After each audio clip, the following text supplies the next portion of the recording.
Could Barcelona's transfer business be the domino that finally sees the beginning of the end of the Enzo Fernandez saga at Chelsea? Fabrizio Romano and Enzo Maresca have both come out explaining that they think there is still business to be done for Man City before the end of the window. Pedro Neto to Al Hilal seems to be one to watch, and Chelsea are still looking to go into their 4th season in a row without a fronted shirt sponsor. Welcome, Blue Believers, to another episode of the Stamford Sync, where we are syncing up with everything Chelsea FC. And today we're diving back into the Enzo Fernandez saga, right? Because look, it is a saga, man. It's been going on for such a long time, but one way or the other, it feels like we're close to the end of it. It felt like that on Friday with the 5 o'clock deadline, but that does just seem to have moved the goalposts rather than actually giving us any idea, right? So let's have a little look at what's being said and what's going on in the world of Chelsea today. Right, so the first tweet is from Fabrizio Romano, and it confirms exclusive. Rodri to Barcelona, here we go. Deal agreed for Spanish midfielder to join Barca from Man City. All done for the former Ballon d'Or winner, I assume that means to say. Green light from Man City to last Barcelona bid. More follows. So look, this feels like the domino, right? This feels like the domino because they just sold Tiani Reijnders to a Saudi Arabian club, Al-Qadasi, maybe it was, I can't remember exactly. But that was 50 mil that they're going to be getting for it and around that. And it looks like they're going to be getting 70 million for Rodri as well. And what's 50 plus 70? It's 120, isn't it? So maybe the reason that the Enzo Fernandez deal hasn't already happened is because they needed to get both of these midfielders off of the books first. Their defensive midfield looks to already have been reinforced with bringing in, of course, Elliot Anderson. And they are also still linked to Bouadi from Lille, the young Moroccan player who lit up the World Cup. So, and they've also, as well as losing Rodri, they've also lost Bernardo Silva. So could Rodri to Barcelona be the final domino in this saga that finally, because look, there is, there's been something to say going on for a little while that Man City are likely to come back in for Enzo Fernandez. Even after the 5 o'clock deadline, the news did not stop coming through. And we've got a little bit more to go through right here. Chelsea Dodgers posted this via Fabrizio Romano.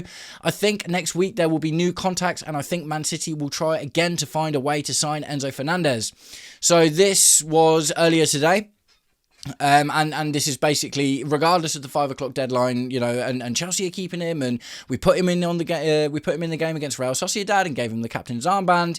Look, it was just a power play from Chelsea. It was just a power play from Chelsea with them reinforcing their kind of point that, yeah, we're happy to keep Enzo Fernandez. Do you know what I mean? We're happy to keep Enzo Fernandez in the squad. Xabi Alonso's got a role for him. We'll give him the captain's armband. I don't think he should keep it even if he stays personally, but let me know what you think about that. But either way, like it seems like 5 o'clock deadline supposedly looked more like to be some sort of almost like a release clause kind of thing, where basically Chelsea had agreed with Enzo Fernandez and his camp at the beginning of the summer that if someone comes in with 120 mil, you can go.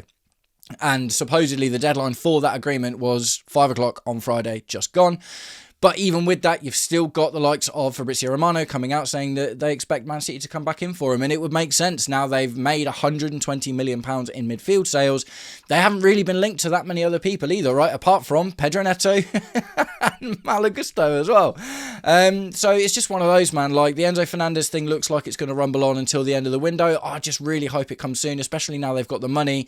But at the same time, they might now come forward with the bid, but the negotiation probably isn't going to happen quickly, because the chances are now that if that 120 million is off the table, maybe there is actually a possibility for us to get more than 120 million for Enzo Fernandez, but maybe Man City are now looking to structure the deal in a way that favours their current finances, essentially. So I think the deal before was we want 120 mil up front or whatever, just give us the money and it's cool.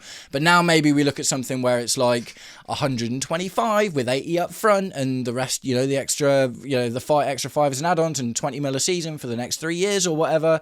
In order to kind of bump the money up. So there is some sort of conversation now to be had where it's like, okay, maybe we could actually end up getting more for Enzo Fernandez. And Chelsea, regardless of how mental this market have been, they're going to point to the current market, aren't they? They're going to point to the current market and be like, look, this is what Elliot Anderson went for. This is what Morgan Rogers went for. Enzo Fernandez has won trophies with us. He's won a World Cup. He was a World Cup finalist with Argentina. He's scoring goals against, phenomenal goals against England and stuff. Enzo Maresca's already worked with him and obviously really wants him. You know, so there's so many reasons that Chelsea could easily push that number higher, especially with this number, you know, the 5 o'clock deadline being over now. So that's what Fabrizio Romano had to say about it, but this is what Enzo Maresca had to say about it when asked. Fabrizio Romano posted this: Enzo Maresca confirmed signing are coming at Man City. We knew already before the game there are things we need to do. We know what we have to do. We will be busy. So this was put to Enzo Maresca before his 3-0 thumping at the hands of Arsenal in the Community Shield. Look, there's very few times that I'm happy to see Arsenal win, but today was genuinely one of those. Like, if you've been following my channel for a little while, you will know that I am not a great lover of Maresca since the Everton game. That's when my tone changed, to be completely honest. I was all backing him and I was all for him, and then when he came out and said what he said after the Everton game, I was like, nah, whatever, man. And honestly, I don't think that he's going to do that well. Like, people have got people, and I'm not saying, like, not that I don't think they're going to challenge for the title. Do you know what I mean? I genuinely don't.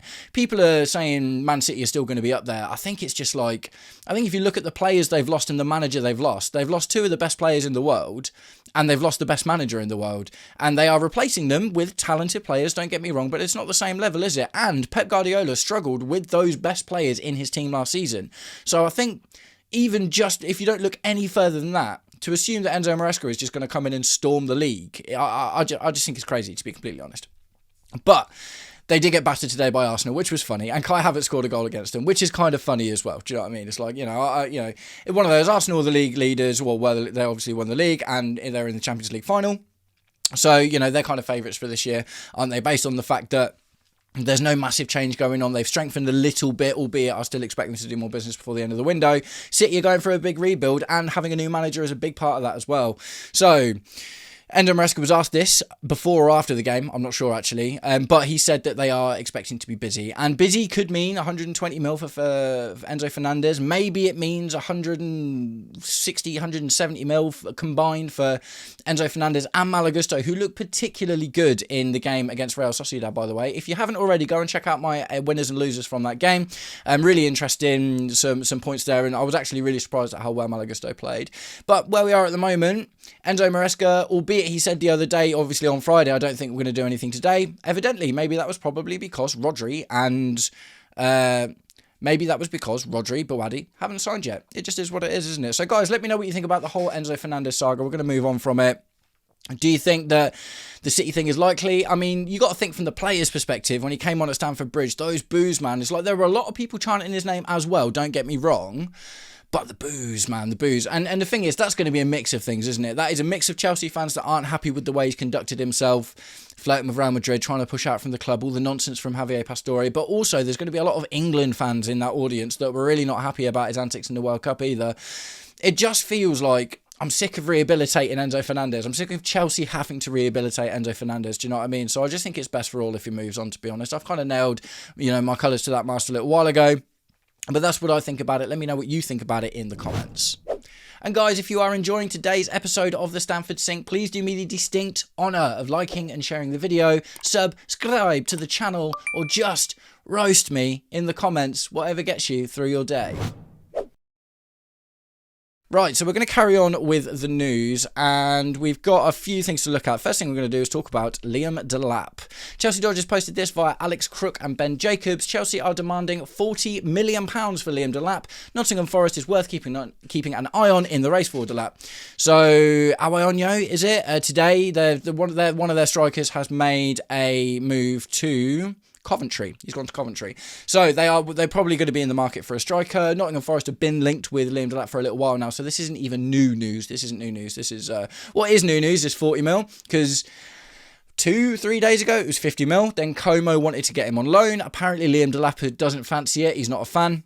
And Chelsea would obviously rather sell him on a permanent deal as well. So maybe, the Como thing might exist until the end of the window if Liam Delap isn't able to get the Premier League move that he wants, and that is the one that he favours.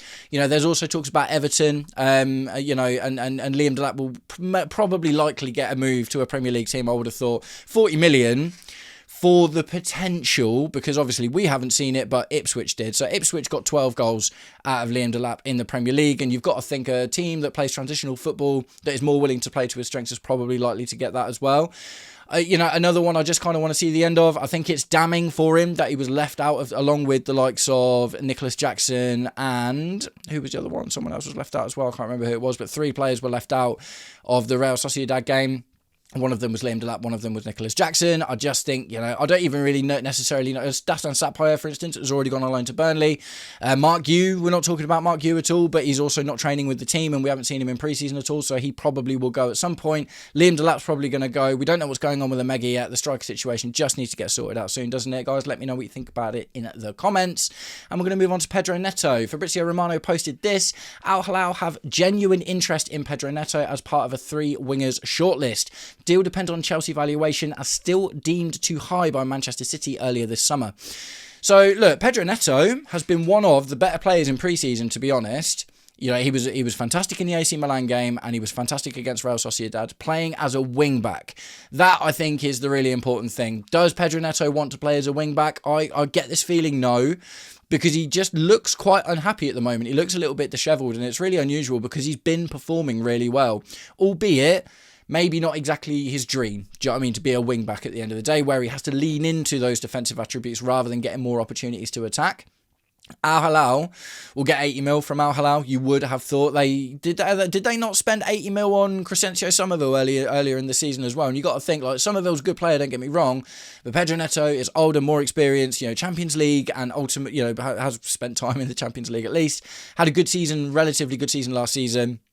And they also love Portuguese players over in Saudi Arabia. So I wouldn't be surprised to see Al Hilal come in with a bid for Pedro Neto soon, as it seems like he's too expensive for Premier League teams. This is the thing as well, like, from our perspective, yeah, okay, we could, and I genuinely think if we sold Pedro Neto for 60, 70 mil, it's like, yeah, cool, it's a deal, man, it's cool, it's good money. But at the end of the day, from Chelsea's perspective, if someone comes in with more money, it doesn't matter to us where he goes. I think he'd fit in well at Liverpool with Andoni Iraola's kind of basketball football, albeit they definitely need to get more on the whole defender side of thing. And the City thing is quite similar to what it's like with Enzo Fernandez. Enzo Maresca has spent time with him and got a relatively good tune out of him before, so it kind of makes sense why that might be interesting to him. But guys, let me know what you think about Pedro Neto. Is it a foregone conclusion that he leaves the club, because he has been performing well for us, but we are also quite stocked in these kind of winger-back positions at the moment? So the thing is, if Pedro Neto stays, who misses out? And last but not least, we're going to get away from footballers and talk about money. Chelsea Dodgers posted this via Lou Class. Any announcement regarding a new shirt or sleeve sponsor for Chelsea should not be expected unless there is a breakthrough in negotiations. The club will begin its 4th consecutive season without a front of shirt sponsor.